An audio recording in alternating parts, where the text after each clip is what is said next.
اب مثلا یہ واقعہ آپ نے سنا کہ حضرت امام حسین رضی اللہ عنہ وارضہ میدان کربلا میں تھے، خون بہ رہا تھا، بہ رہا، زخم جسم پر تھے، یہ آپ نے سنا، اور سیدانیوں کا ان پر جو قیامت گزری، سیدانیوں پر اور سیدزادیوں پر، وہ واقعات بھی کتابوں کے اندر موجود ہیں، مستند کتابیں موجود ہیں، ان میں آپ نے پڑھا ہے اور آپ سنتے رہے۔ میں تو مختصر سی بات کہتا ہوں، اور یہ ادب کا مقام ہے اصل میں، اس لیے میں عام طور سے نام بھی نہیں لیتا، شہزادیاں اور سیدانی، ان پر جو قیامت گزری وہ ہم اور آپ سنتے رہتے ہیں اور پڑھتے رہتے ہیں۔ لیکن آپ نے دیکھا کہ تمام واقعات، یہ منظر سب ان کے سامنے تھا، لیکن استقامت، پائے ثبات، اس میں لغزش نہیں آئی، لغزش نہیں آئی۔ خون بہ رہا ہے، نماز نہیں چھوٹی، نہیں چھوٹی، نماز ادا ہو رہی ہے۔ کیا نماز تھی؟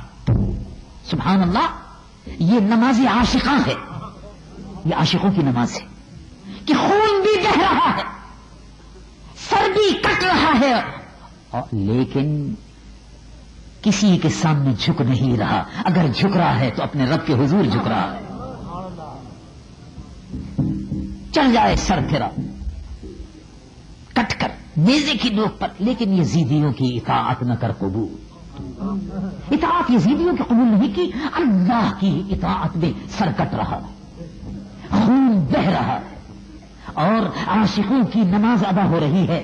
کیا نماز ہے؟ اس نماز کی حفاظت کا دیکھیے، امام علی مقام نے فرمایا کہ دیکھو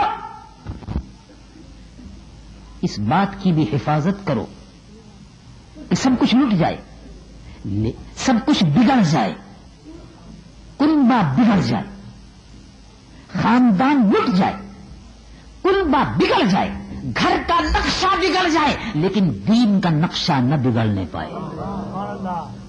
آج ہم میں سے بعض لوگ ایسے ہیں مسلمانوں میں جن کی وجہ سے یہ اعتبار بھی آ رہا ہے کہ ہم یہ سوچتے ہیں کہ دین بگڑتا ہے بگڑ جائے، لیکن میرے گھر کا نقشہ نہ بگڑنے پائے، دین بگڑتا ہے بگڑ جائے لیکن میرا گھر سمر جائے، دین سمرتا ہے، دین بگڑتا ہے بگڑ جائے، اس کو کوئی بھی یزید بگاڑتا ہے بگاڑ دے۔ یزید ہر دور میں آتے رہیں گے، یزید ہر دور میں یزید کا ظہور ہوگا، یزیدی صفات کا، یعنی یزیدی صفات، یزید کے کام، یزید کے کارنامے۔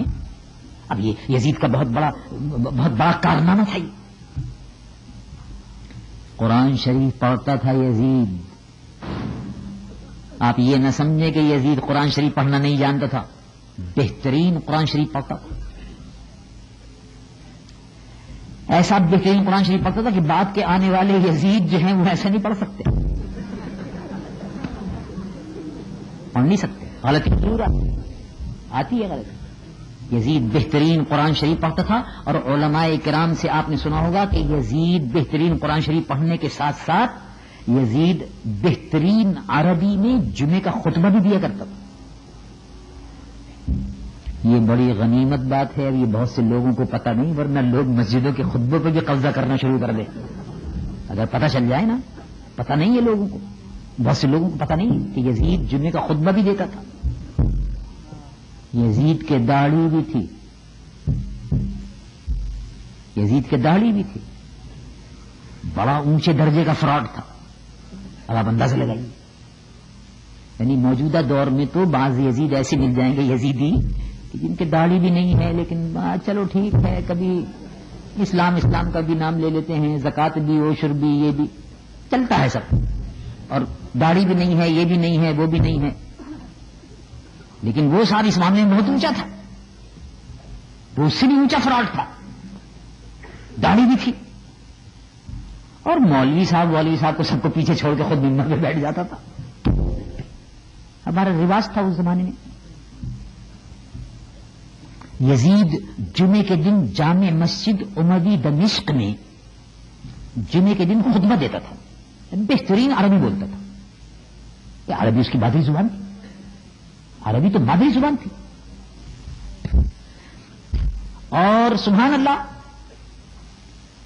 حضور پرنور صلی اللہ علیہ وسلم کی نعت شریف بھی خوب سنتا تھا.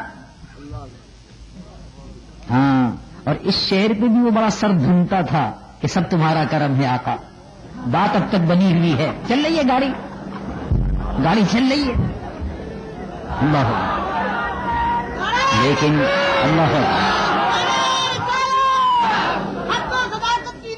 بہت اونچا تھا، بڑا اونچا آدمی تھا. لیکن امام عالی مقام امام حسین رضی اللہ عنہ وارضہ نے اس کا مقابلہ کیا. کبھی ٹھیک ہے، دیکھی جائے گی جو بھی ہوگا. استقامت اس میں سب سے پہلی بنیادی بات کہ مسلمان اپنے گھر کا نقشہ بگڑتا ہوا دیکھ سکتا ہے، لیکن رسول اللہ کے دین کو بگڑتا ہوا نہیں دیکھ سکتا. مسلمان جان قربان کر دیتا ہے لیکن نماز کو قربان نہیں کرتا. نماز کو قربان نہیں کرتا. کیا نماز تھی؟ خون بہ رہا ہے اور اللہ کے حضور میں سجدہ ہو رہا ہے. یہ عاشقوں کی نماز ہے. اللہ ایسی نمازیں ہر مسلمان کو ادا کرنے کی توفیق عطا فرمائے. آمین ثم آمین. اور اس کے بعد آپ آئیے تو امام احمد بن حنبل سڑک پر درے مارے جاتے تھے. ہر درے پر کہتے تھے کہ سبحان اللہ، اللہ رب العالمین جل جلالہ عما والہ کا کرم، اس کا فضل مجھ پر بڑھ رہا ہے. مارتے جاؤ، میں اپنے موقف سے نہیں ہٹوں گا. خلق قرآن، معتزلہ کا مذہب قبول نہیں کروں گا. اور سبحان اللہ دیکھیے دوسری طرف امام اعظم ابو حنیفہ رضی اللہ عنہ اس زمانے کے بادشاہوں نے پیشکش کی کہ آپ قاضی القضات بن جائیے. قاضی کورٹس اس زمانے میں بھی تھے.